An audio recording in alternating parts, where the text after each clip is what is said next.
Manasan kalgan dürbünü vurramazsın inmerip, bulkup göz gözü verip, kayra tartıp inmerip. O karran kalgan torunu osonda kayta göz gözü verip, bunu sintip durganda karran kalgan torunu çappay koyboy ne buldum. Aytıyoruz.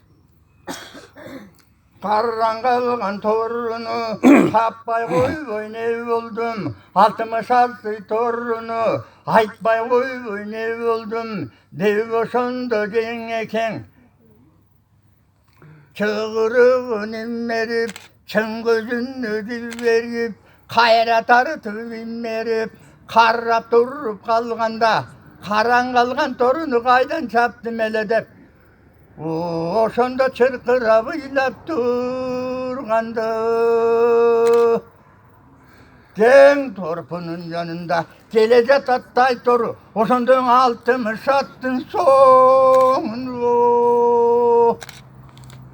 Hay böyle. O karran kalgan taytoru emi kaydan çıgat dep oğlunu tarat albay bal üstünde ne uçalba gellatat bal üstünde gellatat emi kağılayın taytoru sermende kılba özümdü kaytı vergene ay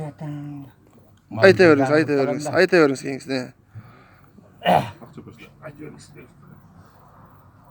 O şermende kılba yüzdümdü, taytoru çıkpay kalsa taytoru, acaldan vurun özümün, aslığa gelse taytoru, usul durgan bu kardın, baygesin çatışıp bölümün. Dev oşun turganda,